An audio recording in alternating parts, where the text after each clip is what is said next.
Today on Homemaker Living, I have a few tasks to take care of, and one of those is pureeing the sugar pie pumpkins that I grew in the garden this last summer. So what I've done so far is I've cut 3 pumpkins in half, and I'm just cleaning out the seeds and discarding those in this bag. And then I invert them on a cookie sheet lined with parchment paper. And then when I get them all cleaned up, I will bake them at 350 degrees for about 45 minutes until they're soft to piercing with a fork before I remove them and cool them down.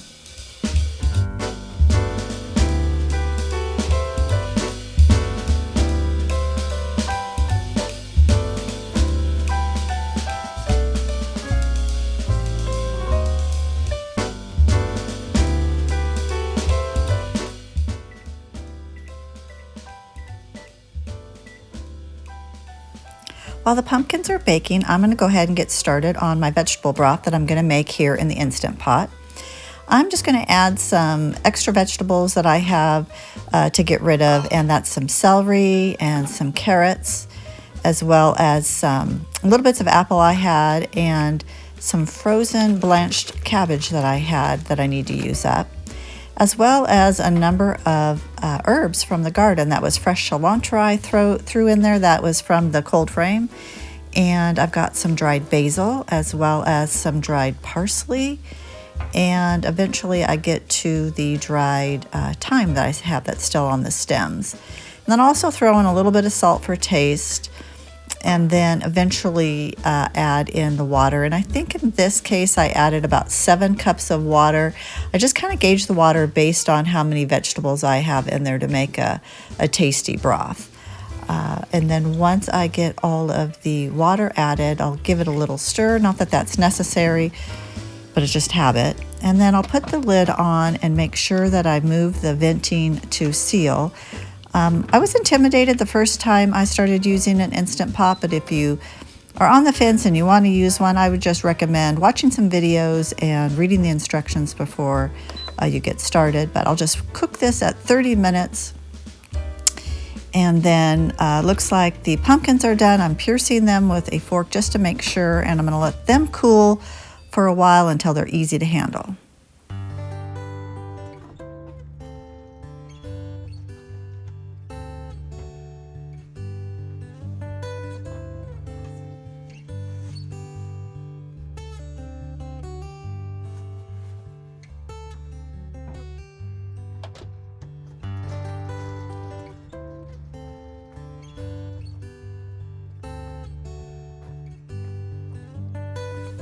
Since we have some decent weather, I'm going to take a break from the kitchen and come out here and work on my asparagus.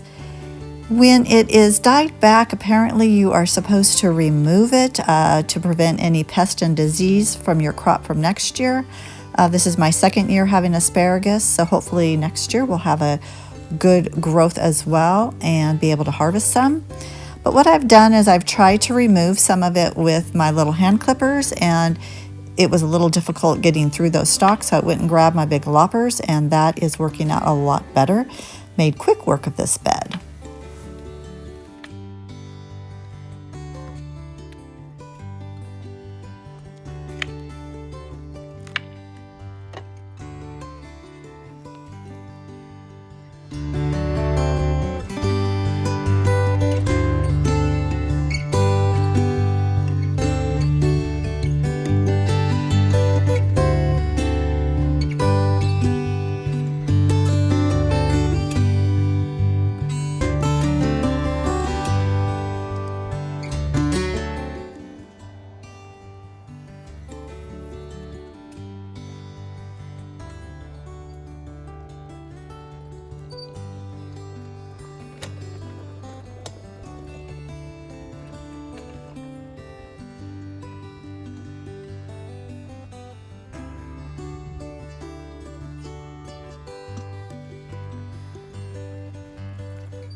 It is recommended that you do not compost your asparagus ferns, that you go ahead and discard them or burn them. And so I've chosen to stack them here in our burn ring, and sometime this winter we'll have a nice little cozy fire out here.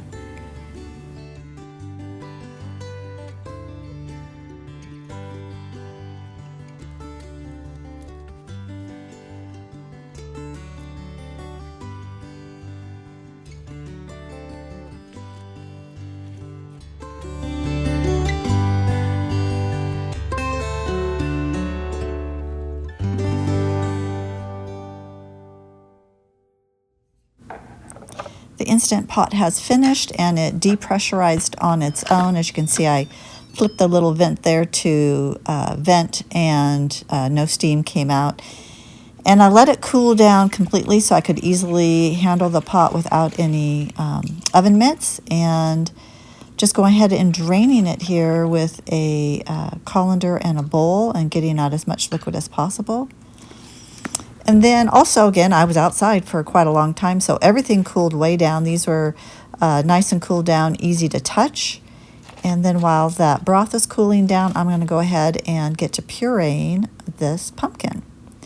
And essentially all I'm going to do is scoop it out of the skins, use my little food processor here, make a puree, and then move it over to the colander I have over there to my right with a tea towel in it so that it can drain the excess liquid off. I have not drained it in the past, and my pumpkin puree was way too wet when I thawed it out to use it for baking. So I go ahead and I just set it overnight in that container in the fridge, let as much liquid as it can drain out of it before I bag it up the following morning. So I'll just go through the process of pureeing all the pumpkin halves there until I'm done.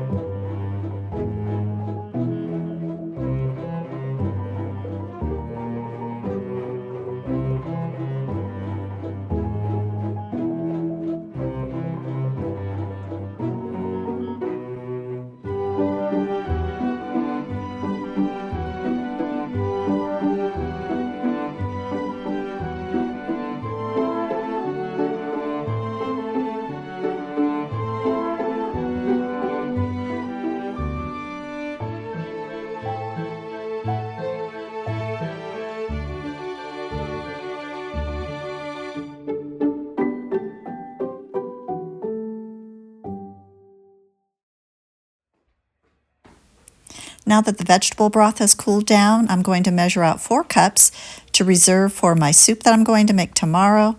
And then I'll just jar up the remaining portion and pop it in the freezer, and then I can use it for some future meals.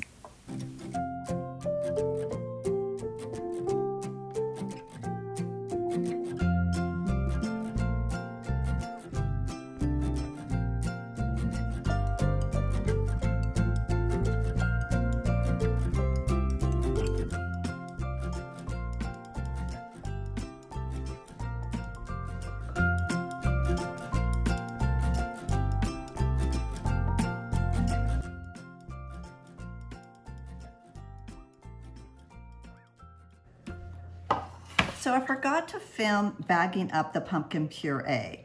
Essentially what I did is after it drained overnight in the fridge, I got about 1.5 cups of liquid from those 3 pumpkins, and that equal to be about 1/4 cup of liquid per cup of pumpkin.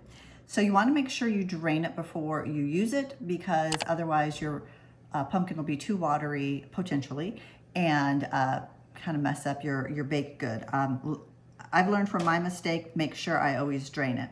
So after I bagged it up, I popped it in the freezer overnight, and now I'm just ready to put it in its final bag to stick it back in the freezer and use what I want. So I went ahead and used these little sandwich bags because they fit 1 cup of pumpkin in here nice and flat.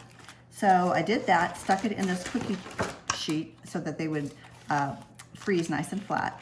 And then I just go ahead and double bag it in a larger Ziploc bag so that one, they're all together, easy to find, and 2, because these are kind of slippery when you stack them in the freezer, and 2, it kind of helps prevent a little bit more from getting additional crystallization on the pumpkin inside the bags. I still have pumpkin from last year, and it still looks like the day I bagged it up. So I'm not too concerned about that, but this keeps it nice and tidy.